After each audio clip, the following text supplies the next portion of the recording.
maaari po tayong engage sa kanila sa paggawa ng mga assignments o projects sa pamamagitan ng paggabay. So mga mommies, take note of these reminders. Kung paano ko po susuhetuhin yung pagiging makulit nila. Ang Diyos lang po talaga ang ating tanging pag-asa. Huwag po tayong gumive up. Ang programang inyong kaagapay sa paghubog ng mga pusong ina. Moms at Heart.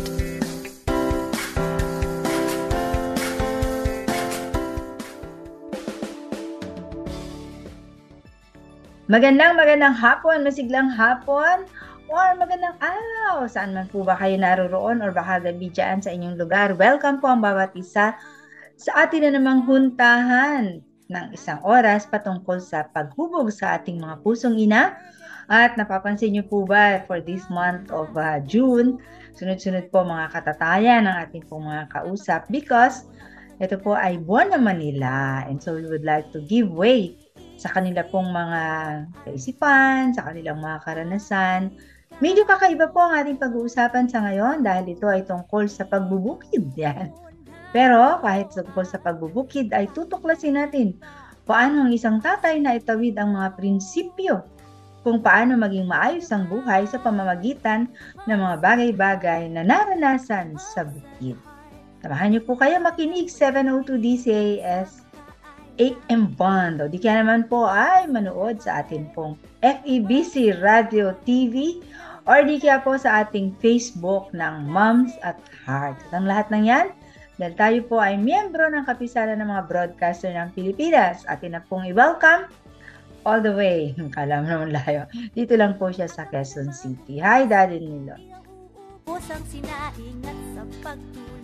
Yan, magandang araw sa'yo, magandang buhay, masiglang buhay.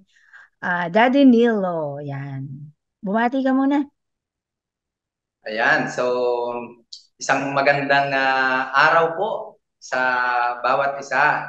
At syempre, nais ko rin pong batiin yung syempre, unang-una yung aking mahal na asawa. Kaya hindi pwedeng makalimutan yan. Nasa tapu yan. At syempre, yung aking pong dalawang anak na babae.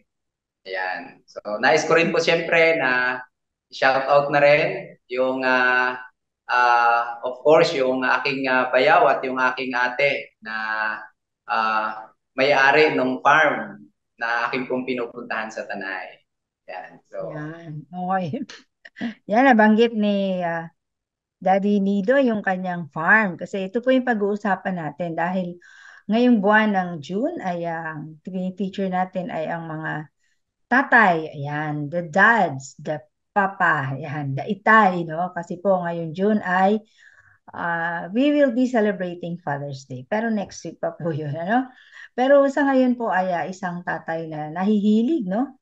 Sa tinatawag nating agriculture. Ayan, di ba? Kasi kung titingnan po natin, ano, ang ating bansa ay talagang, ito yung regalo ng Panginoon sa atin, no? Ang dami nating natural resources dito, di ba? Marami tayong mga mines, ayan. Marami tayong mga lupain, di ba?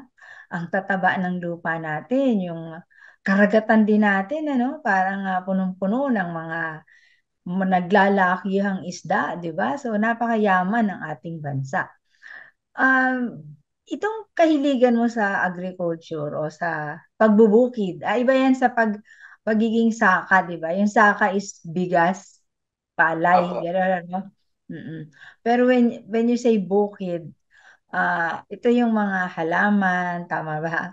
Halaman, mga iba't ibang bagay na itinatanim natin. Pero hindi siya yung mga palay, di ba? Kasi pag palay, alam ko, saka yun, tawag din, magsasaka. So, ikaw is magbubukid. Okay. Oh. Paano ka ba nahilig dito? At sabi mo pa nga, hindi sa'yo to, no? Pero mukhang ikaw yung namamahala dito. At marami ka ritong mga pinapalabas. Yan. Meron po siya mga reels, no, patungkol dito. Ano nga yung hinuli mo dati? Sinusupsup na ano na yon pagkain? yung nakaraan po, yung mga root crop, ayan, mga nami, yan. Yan po yung mga naaani ngayong summer doon, yung langka, ayan, mga iba't ibang root crop. Yes, oo. Ilarawan mo nga yung inyong farm, sabi mo nasa Tanay, ano? at ito ay iyong kinakaaliwan. Yung sinasabi kong hinuhuli mo, parang ano yung suso. Suso. Opo, yung suso. Suso, di ba? Yung ano yan, yung mahahaba na ganyan, ano? Opo. Oo. So, meron palang tubig doon sa loob ng inyong farm na natural water, source Yes of po, water. tuwing ano po siya lumalabas, nagkakaroon po ng tubig, nagkakaroon po ng sapa, mga buwan po ng September. Yan, September hanggang December, meron pong tubig. Pero pagdating po siya ng summer, ayan, dahil sa init, natutuyo rin po yung sapa. Okay. So meron siyang sapa sa loob ng farm. Mm. Okay. May And doon mga mo laman din pong nahuli. mga hito, yung iba, yung mga taga ron po, nangunguha din po nung parang mga palakang bukid. Yung niluluto rin po nila yung mga palaka doon. Pero kami, ang familiar lang po sa akin yung suso. Kaya yun lang po yung So, target na namin yes, kinukuha. oo. Tapos yung mga fresh na water, ano yan, freshwater fish, meron kayo nun. Hito po, Ilang hito. Ang meron po, hito. hito, ayan. Naku, nakaka-relate pa ba po ang ating mga bata dyan, ano? Kasi minsan, ano daw yun? Ano daw yun, ano? Well, hito, catfish, kasi marami siyang mga, ano yun? Mukha siyang merong mga whiskers, di ba, no?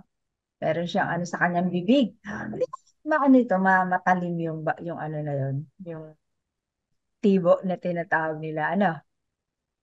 Meron po. Ang ginagawa po ng mga taga ron, parang tinataga muna nila bago sa kanila Mhm. kinukuha. Oo, yan. So, habang nakikinig ako sa'yo, ay natutuwa ako na laro-laruin no, sa aking isipan. At sana po sa ating mga kasamang moms at heart, ano? Kasi itong kapaligiran ng isang bukid ay isang bagay ngayon na parang hindi na nakaka-relate ang maraming mga bata, di ba? At maging adult man, kasi nasanay na tayo sa, alam mo, buhay syudad, di ba, no? Pag meron tayong gusto, punta tayo sa grocery. Hindi nga grocery, di ba, yung o-order ka online, di ba? Pati bata, no? Natutuwa ako, gaganyan siya. Marunong din siyang mag-order online, di ba? Tapos, Yes po. alam din niya, natatrack niya yung record, no? Pero, yan sinasabi mo, isang mayamang lupain kung saan kapag ka ikaw ay nandiyan ay, anong pakiramdam mo pag nandiyan ka? Parang siyan-siya ka sa yung mga reels. Yan. Actually po, nag-umpisa po yung pagpunta-punta ko doon. Nung time po ng ano to parang mga 2021. Yan, panahon po ng Ah, pandemic. mm. So, syempre po, bilang parang ah, na-stress din. Na-stress yung mga pag may problema. So, parang gusto ko minsan mag-i-invest yung time ko doon sa pagmuni-muni, sa pagpipray, yung mga ganon. And then, para malimutan nga yung mga bagay-bagay, yun, na unti-unti may ginagalaw-galaw, naghuhukay, bungkal-bungkal. So hanggang sa nalilibang po ako. Kaya nung time na yon, every week talaga, doon po ako talaga nag-stay madalas. Yan, yun po yung start ng pagkahilig ko. Kaya sabi ko, nasa 2 years na po pala akong pabalik-balik ng Tanay. From Quezon City, dito sa Commonwealth, puntang Tanay. So, ganun po siya kalayo. Pero, Gaano katagal naman na biyahihin yan? Anong sasakyan mo? Motor? yes po, motor. Actually po yung motor, nakakapasok naman po sa looban. Hanggang doon sa malapit sa farm. Pero kapag tag-ulan, ayan, maglalakad po talaga ng 1 oras. Tagal, 1 oras, papasok sa farm.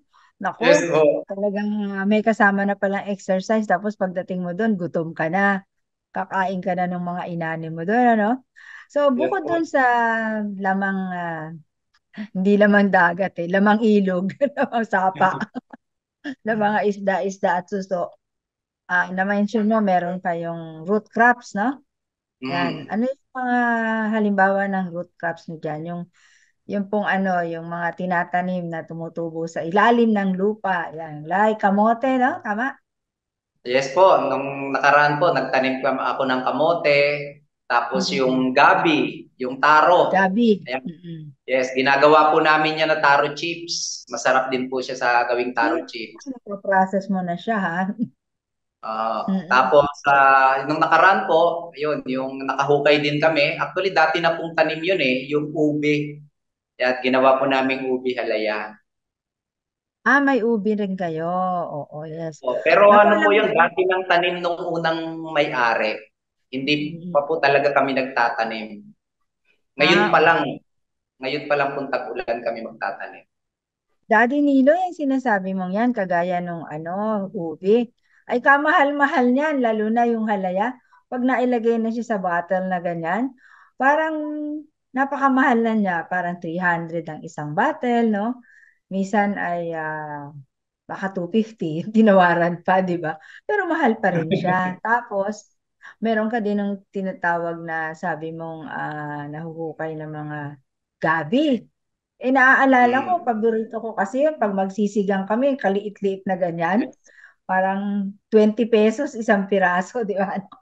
So parang, siguro baka po yung mga ibang mamshi natatawa, baka sa inyo mura, no? Pero ang aking mga nasa isip ay syempre yung mga binibili. Doon sa sinabi kong very convenient shopping places na naka-aircon ka, di ba? May push cart na ganyan, di ba? No? So, yun, gano'n na siya kamahal pag pumunta dito, no? So, isa sa enjoyment, ano yung isa sa enjoyment na nakukuha mo dyan is pag-aani. Yes po. Okay. Talagang nakaka-enjoy po yung yung pag yung nag-aani na kasi kapag pagtatanim tapos aantayin mo ilang months. Katulad po nung taro no, nagtanim, aantayin po yung 8 months. Kaya Ay, parang iba matagal. yung saya kapag aanihin na. Ang tagal pala no, ano? Naanihin, oo. Tapos, habang inaantay mo siya, meron ka pang ibang pwedeng maani naman din. Yes po, meron po. Sabi nga sapat ang biyaya nga ng Diyos sa bawat panahon Katulad po nitong summer, talagang El Nino, akala mo walang maani kasi tuyo Pero meron pong mga halaman na bagay kahit sa tag-init, katulad po ng langka, ng mangga, ng kaimito. Ayan, Oo, so talaga naman. mga ano yan pang tag-init. Oo, fruits, oo. Meron pala kayo nung kaimito. Ay napakamahal ng kilo ng kaimito. Lalo na yung yung kaimito nyo, yung green o yung violet? Actually po yung kay Mito po, yun po yung nasa kabilang lote. Pero dahil po liblib nga po yung lugar na yon, hindi po talaga pinapansin nila yung mga prutas doon. Sabihin pa, sige, kuha ka lang, kuha ka lang. Kaya Oh, marami po sarap doon. Pero meron libre. din po kaming tanim, pero hindi pa lang po namumunga.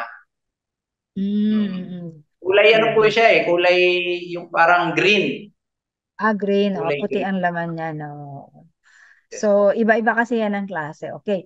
So, sa atin po mga moms at heart, ay siguro naisip nyo, naku, parang kakaiba naman ang usapan. Kasi una, gusto ko po na ibahagi na ang mga tatay ay kanya-kanya sila ng hilig, di ba? At ikaw ay nahilig ka dyan sa iyong bukid-bukid na yan, na isasama mo ba ang iyong parang mga lessons in life patungkol dyan? Kasi parang sa pakikinig ko sa'yo ay meron kang parang hindi lang ikaw natutuwa sa pag-ani, kung hindi parang nakokonek mo sa mga katotohanan ng buhay. Tama? Yes po. Yeah, Yan, patalalahin. katulad po nitong dahil bago pa lang po yung na-acquire yung farm, hindi pa po talaga siya ganun karami yung tanim. Ayan, so hindi pa ganun karami. So kaya may time po na yung naiuwi, limitado, tapos pag kumakain kami, nabibitin, katulad nun, isang puno lang ng ubi yung nahukay, yung isang batch lang ng ubi halaya yung naluto, tapos pag giginataan din po kaming bilo-bilo, nabibitin. Kaya ang realization pag sa amin, dahil konti yung tanim, konti rin yung aanihin. Samantalang kung maraming itinanim, maraming aanihin. So parang kung gusto mong maraming anihin, kailangan marami ka rin itanim. Itanim. So isa po 'yun sa mga realization sa farm. Buhay. Mm-mm. Sa buhay, in connection Mm-mm. dun sa farm. Yun po. Yes, oo. At nabanggit mo yan, itong farm na ginagawa mong hindi nga libangan sa tingin ko kasi linggo-linggo parang tinatawag ka na no na pupunta ka doon, parang meron siyang ginaganyak, ayan, lalo ng Tagalog ko. Ginaganyak ka na pupunta ka doon na, oy, hindi ka, ito. Parang isang bagay o isang lugar na nag-aantay sa'yo. And you're excited na pupunta ka doon. So, naisasama mo ba rito ang pamilya mo, mga anak mo, ganyan? Ayan, Nagkakahuntahan kayo kung opo, kapag wala po, pag bakasyon po yung mga bata, ayan, so nung mga nakaraan po, naisasama po namin. Pero kapag may pasok po sila, minsan ang kasama ko po ay yung asawa ko. Ayan. Yun po, naisasama ko po yung asawa ko madalas doon kapag walang pasok, kapag ang tawag dito, yung asynchronous ang mga bata sa school, yung nasa bahay lang. So, hinihiram ko muna na, anak, pupunta kami ni mama doon kasi kailangan naming gagawa kami ng kubo, magtatanim kami. So, yun po. Pero ngayon po, magbabakasyon na uli. Ayan, so for sure, maisasama po uli yung mga bata doon yes. sa farm. Gusto kong malaman, curious ako. Kasi nga po, itong mga karanasan dito sa ating bukid, no, ay isang bagay na parang napakagandang itawid sa ating mga bata at ipamalay yung kahalagahan ng mga bukiri na yan at ang nagagawa nito sa pagsusupply ng iyong pagkain, di ba? Kasi nga yung mga bata may mga madalas, no, di ba? Pagkakain sila, hindi na nila naiisip, ito ganito pala to para ano yun, di ba? Naalala ko, halimbawa, palay, no, yung bigas na yan. Kakainin na lang nila ng kanin, di ba? Kakainin na lang nila ng kanin, hindi nila maiingatan. Pero, kung nakikita nila kung paano ito pinaghirapan, kung paano bago naisaing doon sa kanilang tahanan ay dumaan sa kung saan-saan, di ba, na process, no, lalo na pagka ine-expose natin sila, no? So, yung mga bata mo, pag pumupunta sila doon at kasama mo nung bakasyon, ano yung mga tuon ng inyong huntahan? Yan, tumutulong ba silang magbungkal, magkalkal ng mga lupa o manghuli ng suso mo dyan? Yan, actually po, no, Nakakailan yung yan. nung napunta po yung mga anak ko doon, yun po yung time na katatapos lang ng malakas na ulan. So, siyempre, hindi po makapasok yung motor sa loob. So, lakad kami isang oras. Talagang sila yung parang na-shock Gulat. sila kasi ano tong mundong yung pinupuntahan namin. So, parang kakaibang mundo. Kasi yung mga bata nga po ngayon, more on na sila sa mga gadget, sa iba't ibang mga ng technology. So, talagang iba po yung mindset nila. Kaya nung pagpunta po namin doon, sabi ko, mukhang nabigla itong mga anak natin. Kasi parang, parang ayaw na nilang bumalik. Pero ang gusto nga po nila doon, yung pagpunta doon, syempre yung nature. May time din na mas nakakapag-kwentuhan kami, mas nakakapag-usap kami. At saka syempre, wala silang option na nagagawin ko. Hindi, mas marami yung time na makapag-usap-usap kami. Ayun po yung kagandahan kapag nandun kami sa lugar na yon. At saka ang isa pa, di ba wala rong signal? So wala yung... Opo, walang signal. Oo, walang signal. So, ang isang maganda na nakita ninyo bilang isang pamilya sa iyong pangunguna dahil ikaw ang, kumbaga, sobrang interesado dyan sa bukid na yan, ay nakita ninyo na ito pala isang magandang banding, no? Yes. Na lugar para sa inyo. Tapos yung kakain sila ng parang natural na kain, yung talagang 'Di ba? Yung hindi yung Fresh. nakaplato ka pa, 'di ba? Doon ang mga plato, 'di ba? Dahon ng saging, 'di ba? Ganyan. Mm. Minsan hindi nga dahon ng saging eh. 'Di ba yung mga halamang malalaki yung dahon? Merong mga Opo. halaman na malalaki yung dahon eh. Tapos minsan ginagawa nilang plato yan, 'di ba? At yun nga, na, nag na na-crossover niyo din yung kanilang Mm. gulat, 'di ba? Ano yung klase ng kalsada ron? Putik? Yes Madulas? po, ano pa, rough road po talaga, talagang maputik.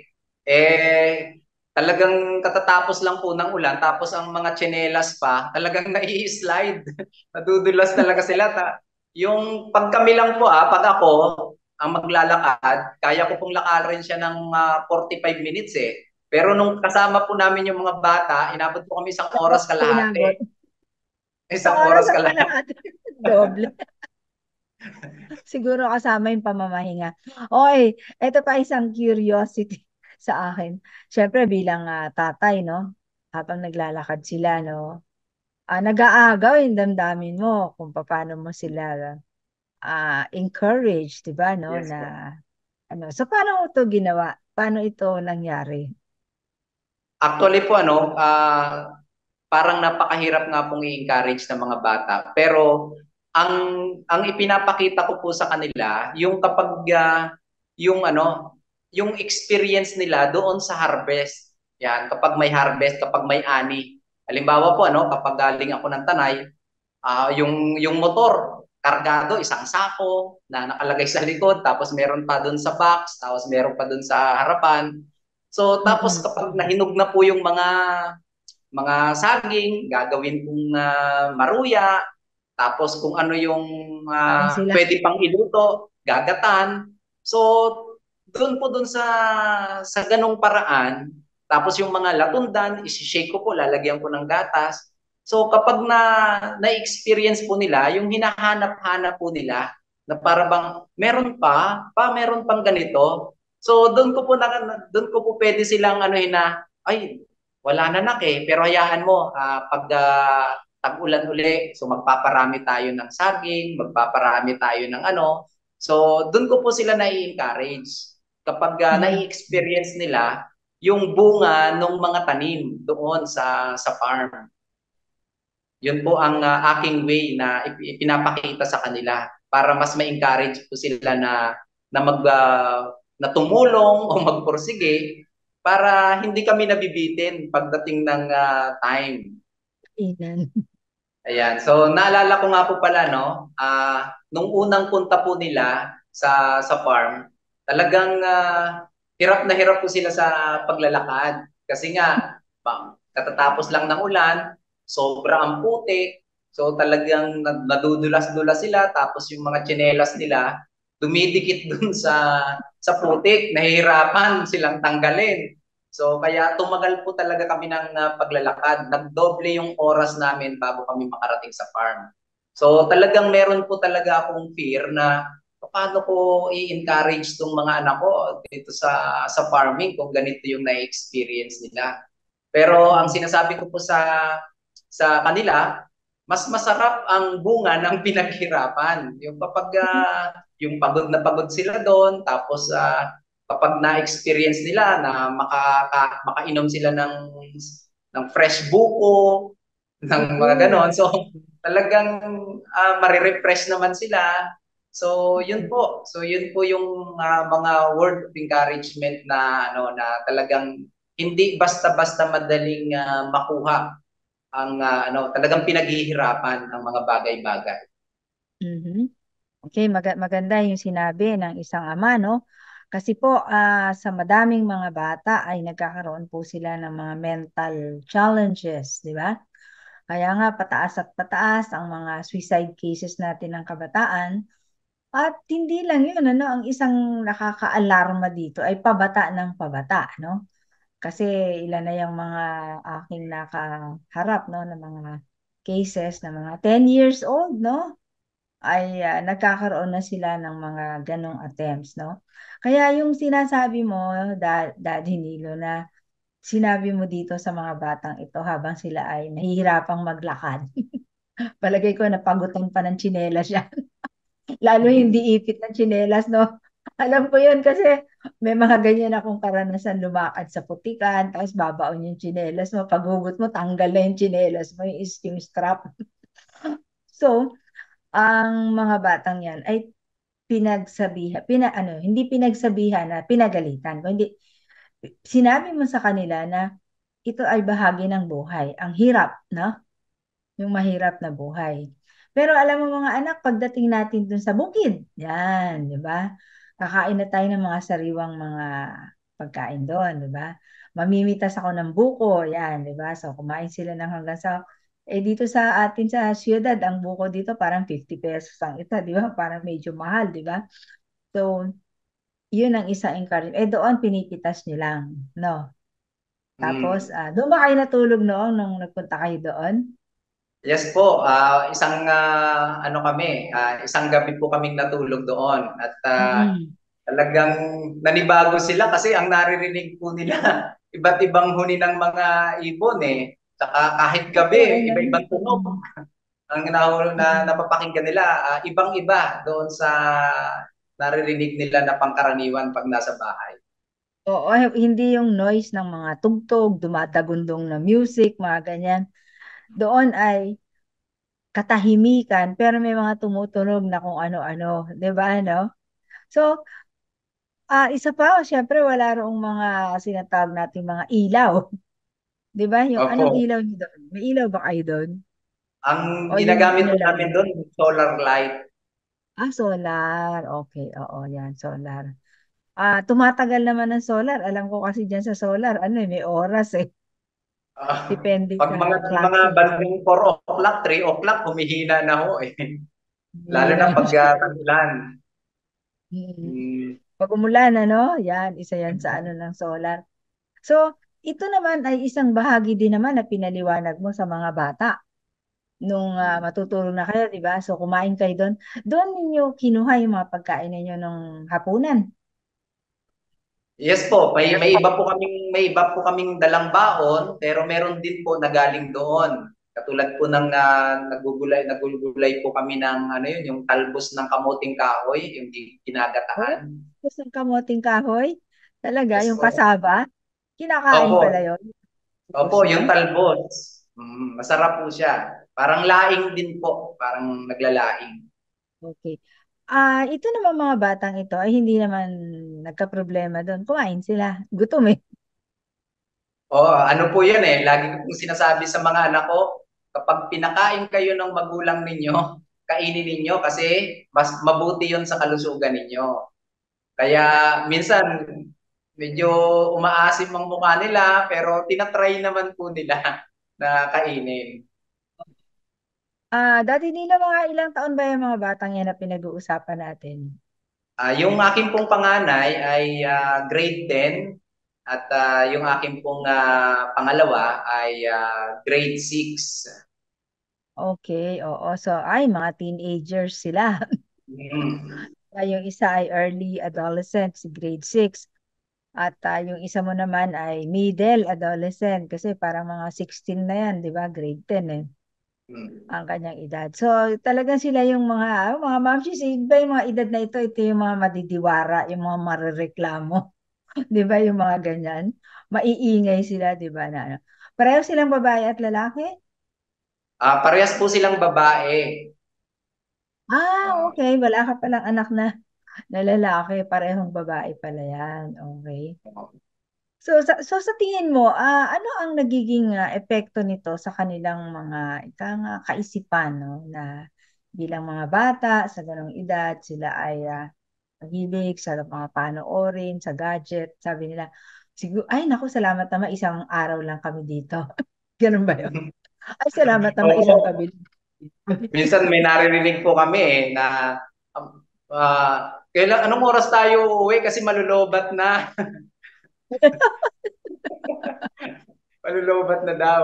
Kasi bago sila pumunta doon, may mga ano sila mauutak sila nagda-download na sila ng mga papanoorin nila Hindi Nagda-download. mauubos yung ano doon. Oo. Mauubos yung ano doon. Pero sa gabi po, hinahayaan ko na gawin nila yon. Pero kapag yung oras na umaga, ayun. So sabi ko, dito tayo anak, dito tayo sa ano, may gagawin tayo. Ayan. So, para maano sila, makita nila kung paano yung ginagawa doon, kung ano yung mga pag-aalaga doon sa mga halaman doon, yung mga tanim-tanim. So, kailangan nilang lumabas, wag sila doon sa loob ng kubo lang mag-stay.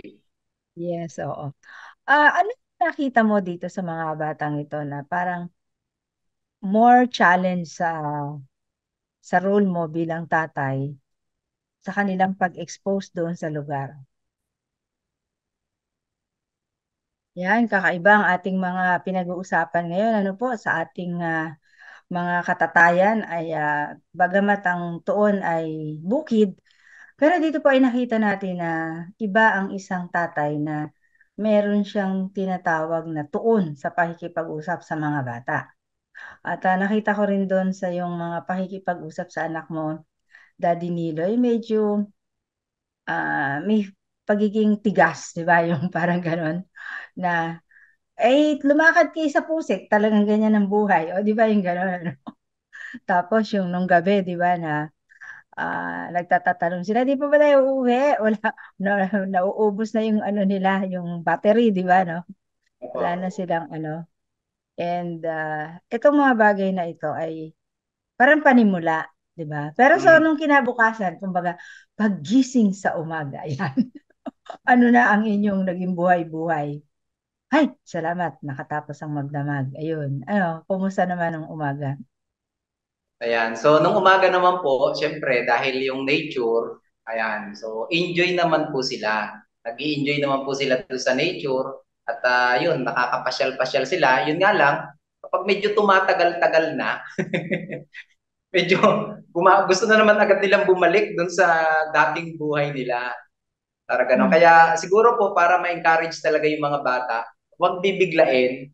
So Okay. unti-unti, parang unti-unti yung pag-expose hanggang sa masanay sila. Kasi ako po personal experience ko, kaya rin po ako parang mahilig ngayon sa mga pagpa-farming-farming. Kasi nung bata po ako, na-experience ko po yung yung parang sumasama po ako dun sa namimitas ng mga bunga ng munggo.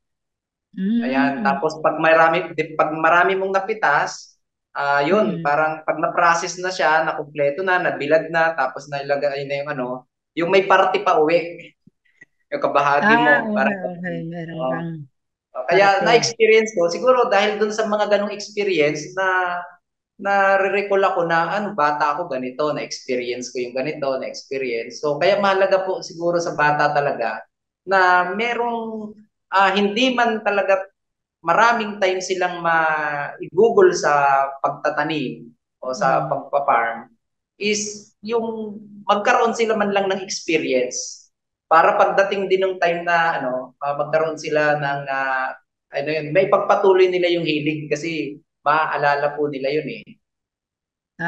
O kagaya na nangyari sa iyo, ano, na Mm. malayong-malayo ka na ngayon sa taga Marinduque ka, hindi ba? Yes, Marinduque. oo. Oh, so ang layo mo na ngayon doon. Pero nasa alalahanin mo pa at mukhang ngayon ay nagising, nagising ano, ang iyong interest diyan. Okay. So, nitong mga huling panahon na, 'di ba? So, lumipas ang araw, ganyan at nakakatikim sila ng mga ani doon. At yun nga, nakita ko na nagkakaroon ka ng food processing, no? Ginagawa mong chips, 'di ba? Yung mga mabenta ba? Mabenta, mabenta. Yes po, kulang nga po ang kulang ang tanim. Yes, oo. Hayaan mo at mga sa susunod naman pagka okay na yung iyong mga produkto na yan lilipat naman kita doon sa Entrepreneur Special. Ayan, para ibahagi yung farm farm to market. Ayan, farm to market. Oo. So dito sa paggawa mo ng mga food processing na yan ay kasama sila sa sasagawa o nanonood lang sila or anong ginagawa mo bilang tatay para sila hikayatin? Ayan, so pag sa halimbawa sa pag-re-repack po ng banana chips, ayan, so kami po yung mag-asawa yung nagluluto. Kapag ang usapin po ay yung halimbawa, magpapaprint ng mga sticker na ikakabit doon sa ayan, so yung panganay ko pong anak ang doon kasi siya yung may sa computer eh. mas enhance niya yung computer. O, anak, o, ikaw, itong anin mo, ipaprint mo, ganito gawin, ganito. So, alam po kaagad niya yon, madali po sa kanya yon. Ayan. So, yun po yung, yun po yung nagiging part nila sa tapos yung isa, nagtitimbang-timbang nung mga ganito, 100 grams. Ayan. So, Oo, yes. yun Para po, ini-involve po. nagsusupot-supot, no? Yan, Hmm. oo. And then, as a family, nagiging bonding time nyo rin ito. Yes po. At dahil sila ay involved, meron ba silang sahod? Meron silang, sabi mo nga, na, liban doon sa kanilang taste test na libre. Ayun Di po ba? yun nga po ang dito minsan may time pag yung medyo matagal po kaming hindi nakagawa, talagang hindi na po namin naibebenta talagang pangkain talaga. Halimbawa, pag isang buwig lang po, isang buwig na saging ang nakuha, wala na po talagang pambenta ron. Puro gagawin lang po namin yung pangkain. Pangkain. Gagawin po yung dalawang piling, gagawin na maruya, yung ganito, banana chips, yung ganito, gagataan. So, iba-iba. Talaga. Okay. Pero dito sa pag consumer kayo noon, 'di ba, hindi na ibebenta. Ay nakikita rin nila na masarap kumain ng ani, 'di ba? Yes po. Ang kagandahan po kasi libre. Oo. Libre, oo, Saka mas galing. na-enjoy po ng mga sa mga kabataan po mas enjoy po nila yung may flavor Hmm. Katulad, nilalagyan po namin ng cheese flavor, barbecue, ng sour cream. So, kaya talagang pagpupunta ako ng Tanay, pag uuwi po ako sa bahay, laging hinanap nila, may ani kang saging, gawin nating ganito. Sila na po yung na mag Nai-interest na sila. Ayun, oo. nagugustuhan So, na po nila yung ani sa farm. okay, oo. So ngayon ay nakikita ko dahil panahon ng bakasyon, mukhang babalik kayo doon, ano? At nakagayak Mm. na yung kalooban nila ngayon na okay lang maputik, okay lang lumakad, hindi ba, no? Doon sa kanilang daan. So dito sa kanilang mga exposure dito na nakita ko na kung paano nilalagyan mo, no, ng life lessons yung kanilang Mm. mga karanasan. At ikaw din bilang tatay ay talagang hinuhusay mo yung kaisipan nila na hindi lang yan ang buhay, meron pang ganito, titingnan nyo ito, di ba yung mga ganyan. So mga moms at heart, maganda po yun, ano? Na bilang mga, lalo na po itong mga tatay na binibigyan natin ng saludo. Yan. Ngayong panahon na ito ng June ay tingnan po natin yung mga ganong klaseng pagkikipag-usap. Kaya nga yung, kita mo mga teenagers yung anak mo, no? Pero serious talk yan, di ba? Serious talk mula sa isang ama. No? Hindi ba? Hindi yung parang wala lang, yung ano lang, jolly-jolly lang, ganyan.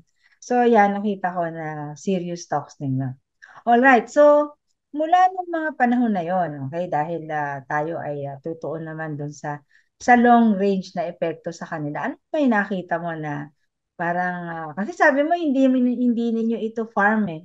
Dating sa kanila Opo. noon, although nakikiani kayo, no? Hindi naman din nakikiani yung may-ari. Parang hindi sila masyadong nagpupunta, ikaw madalas doon. So, anong dating sa kanila noon? Ayan. So actually po, nung yung about nga po sa farm, minsan uh, sabi ba, nai-open ko po sa kanila yung mga progress doon sa farm. Halimbawa po, yung mga tungkol doon sa yung presyo ng pagkabili, tapos ngayon, lumipas ang 2 taon, aba, anak, ganito na pala yung presyo. Ang bilis ang bilis ng taas, parang nagdoble, nagtriple na yung presyo. So ang ganda pala pag lupa yung ininvest, hindi katulad sa gadget. Kasi pag gadget, nagde-depreciate yung presyo, kapag lupa pala, tumataas kada taon yung So yun po yun, na-share ko po sa kanila. Tapos natatanong ko rin po sila dumating kaya anak yung time na magkaroon tayo ng sariling farm kahit kalahating hektarya lang. Kasi po yung farm doon na pinupuntahan ko, more than 1 hectare magkakaroon tayo. Pero hindi man po sila nagsasalita, nakikita ko po yung impact na sa kanilang mga pangarap, sa kanilang pag-aaral, may pagpupursige, may Aba, galing pagsisigaw naman ha. si Hindi lang maingay, ano? Oo, parang ano kung dati ganito lang yung grade nila, tapos ngayon ganito na, nagugulat nga rin po ako na ang Ah, tataas talaga na ng naman. grade eh. So, parang sila, dahil nakikita nila yung buhay namin at yung pagpunta-punta doon, siguro tahimik lang sila pero nagdi-dream din sila para sa amin na parang ganun po yung nagiging impact na sa kanila. Yun po yung Kaya nga. na-observe ko sa mga bata. Okay. So, meron palang nagising na pangarap sila, di ba? At Mm. yun, alam mo magandang sinabi mo, Daddy Nilo, na o anak ko, tinan mo tong gadget, pagbili natin ngayon. Mga wala pang isang buwan na halos yan, may bago na namang modelo, di bagsak na naman yung Mm. presyo niya, di ba, no? Gano'n naman talaga yung mga gadget na yan. Tinan mo to, pagkalupa pala, di ba? Umaangat at umaangat yung presyo, o, di ba? So doon lamang ay nagkaroon pala ng impact sa kanila na Mm. nakita nila alin ang mas magandang pamuhunanan. Yan po mga daddy, no? Mga ating mga moms at heart. Dapat meron tayong tinatawag na critical thinking, yung mapanuring isip ng ating mga bata. At diyan nga sa pag-uusap ninyo, sabi ko nga, serious talk yan, di ba, no? Anak, tira mo to, gano'n. So maganda po na sila ay bubukas ang kaisipan nila dito, di ba? Bagamat sabi mo nga, hindi mo naman tinulak na, kayo ha, dapat ganito. Pero, na-catch nila, no? Nasakyan nila yung tinutumbok mo, no? Maganda po yun, ano? Kasi po minsan, pag masyadong, yung masyadong pinakadiin-diin. O kaya Mm. mag-aral kayo ha, para makabili tayo ng farm. Parang gano'n. Walang ganung dialogue. Walang ganung dialogue pala, no? Opo. Pinakita lang yung interest, pinakita yung pagka, pagkakaroon ng yung tumaas yung mga presyo, ganyan, tapos nakakain sa mga ani. So, unti-unti pala, mas maganda dahil napukaw yung kanilang kaisipan at sila ay nagnais ngayon na bibili sila ng farm. Mm. Okay. Ayan, so yun nga po mga sa mga kapwa ko tatay, wag po nating itulak o pilitin yung ating mga anak na gawin ang mga bagay-bagay. Sa halip po ay gawin natin yung dalawang bagay. Una po ay yung hayaan natin na pagkaroon ng analyzation yung ating mga anak sa pagbibigay natin ng mga situation sa kanila. Ayan, katulad nga po na nabanggit ko, ipa-experience natin yung sarap ng ating inani, yan, kung tayo nasa farm. So, tapos i-share natin yung mga experience natin doon sa farm. Ayan, so yun po. At nagkakaroon sila po ng analyzation doon hanggang sa ma-realize nila yung yung uh, yung pinakang yung para ma-realize nila yung epekto at yung bunga nung pinaghirapan.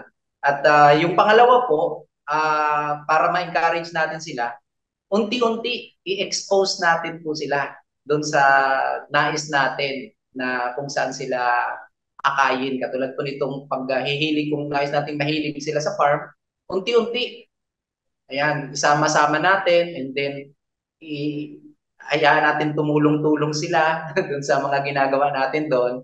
Pero kung umayaw sila, hayaan muna natin, lumayo-layo sila saglit, and then pag okay-okay na uli, ayun. So mahalaga po yun, unti-unti, huwag bibiglain, baka talagang mayaw sila ng tuluyan.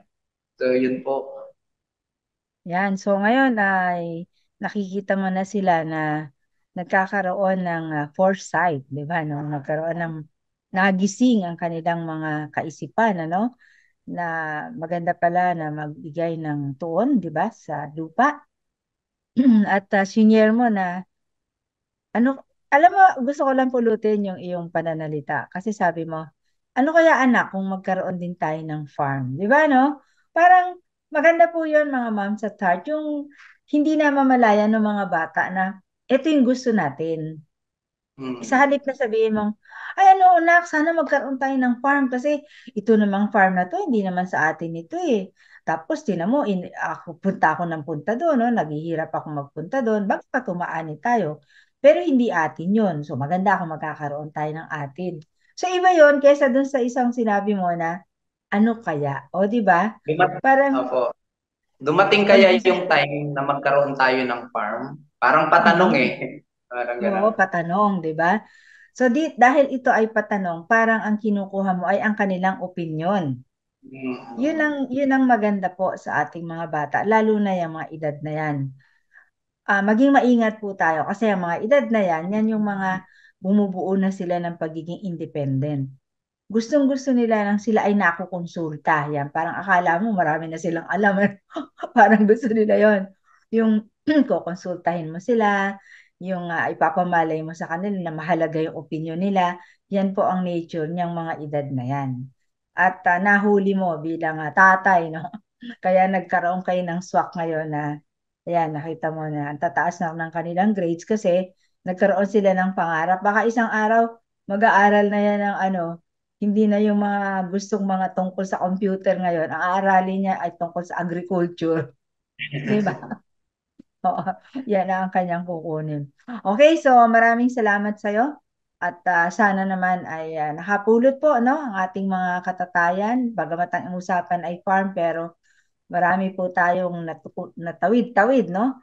Kumbaga sa ugat ng puno, sa farm, ay yan, gumaray na siya, di ba? At naabot ang mga tinatawag po ng mga life principles at paano tayo makikipag-usap sa ating mga anak. Ayan, dahil kahit na mga tatay, ang pa rin natin ay season talk. So, pwede ba Tatay Nilo, Daddy Nilo, Papa Nilo, lahat tinawag eh. I-close mo tayo sa isang panalangin at ipanalangin natin ng mga iyong kapwa itay. Sige po. Okay, so tayo po ay manalangin at nais ko rin po na ipanalangin ang bawat mga tatay. Especially po sa yung mga tatay na nagpa-farm o nagbubukid. Tayo po ay mag-pray, Lord, aming Diyos, kami po ay nagpapasalamat, Panginoon, sa pagkakataon at sa pribilehiyo na ibinigay niyo po sa amin sa mga tungkulin na amin pong tangan-tangan ngayon bilang mga ama, bilang mga tatay, papa, daddy ng aming pong mga pamilya. Alam po namin na malaki po ang aming pong responsibilidad sa pamilya sapagkat kami po ang tumatayo bilang haligi or pinakaang head ng aming pong family. Kaya tulungan niyo po kami, Panginoon, kung paano namin ma-drive itong aming pong family at magabayan yung aming pong mga anak na doon sa kanila pong mga pangarap at may guide namin sila doon sa tama, Panginoon. Lord, tulungan niyo po kami at bigyan ng kalakasan. Ang mga tatay po na nasa larangan ng farming, alam po namin ngayon, talagang napakalaki ng problema ng aming pong bansa dahil sa kakulangan ng mga magsasaka na dahil nagda-divert na po sa iba't ibang mga larangan at marami na pong mga sakahan ng bakante. Kaya tulungan niyo po, Panginoon, kung paanong mai-encourage ang ng mga ama ang kanila pong mga anak na may pagpatuloy ng ang pag-farm, Panginoon. Hindi man ito yung traditional na farming, kung hindi yung modernized na farming, Panginoon. Patuloy na bigyan niyo po ng kalakasan, ng katatagan ng mga tatay upang maitaguyod ang bawat pamilya. Ipinagkakatiwala ko po sa inyo ang lahat ng mga tatay na nakakarinig, Panginoon, ng programang ito. Ito po ay aming dalangin sa inyo sa pangalan ng Panginoong Jesus. Amen. Amen.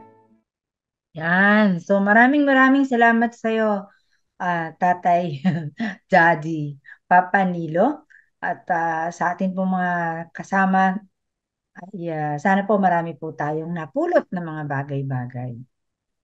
Okay, sige po. Thank you rin po sa pagkakataon at nakapag-share po ako ng aking mga karanasan. Pagpalain po tayo ng Panginoon. Ay, tatay, bow. Iba't iba po talaga ang mga sinasabi at pamamaraan ng ating pong mga pagiging tatay. At ito nga po, no, ako po ay aliw na aliw kasi farm ang pinag-uusapan, bukid-bukirin, mga tanim, paglalakad sa putikan. Pero, wow, saludo naman ako kay Daddy Papa Nilo na kanyang naitawid ang mga life principles sa kanyang mga anak. O, di ba, no? Impressive, ano po? Na hindi namamalayan, nagtaasan ng mga grades ng batang ito kasi nakita nila, aba, if we study so hard, so magkakaroon kami ng kakayahan and then we will buy our own. Ayun. So maganda po ito, encouragement sa kanila.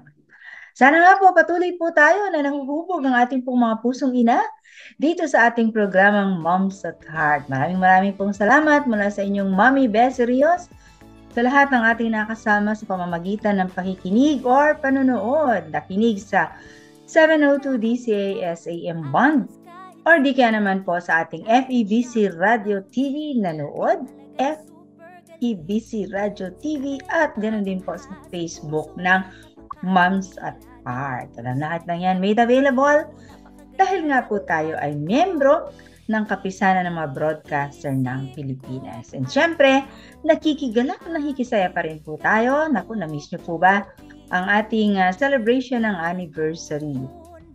So I think marami pa rin pong mga anunsyo na mga kaganapan at antabayanan po yan sa ating 702 DCAS na Facebook page. Ang lahat ng yan, sama-sama po tayo na nakikisaya sa katapatan ng ating Panginoon. And with that, bye-bye na po dito at sa ating programang Moms at Heart. Hanggang sa susunod po, mula sa inyong Mami Beserios, isang masiglang hapon, pinagpalang buhay at sana nga po, tunay na ang ating pong mga puso ay nahuhubog mula sa ating Panginoon. Ang aga mo namang gumising, di ang uubos ang sinaing at sa pagtulog.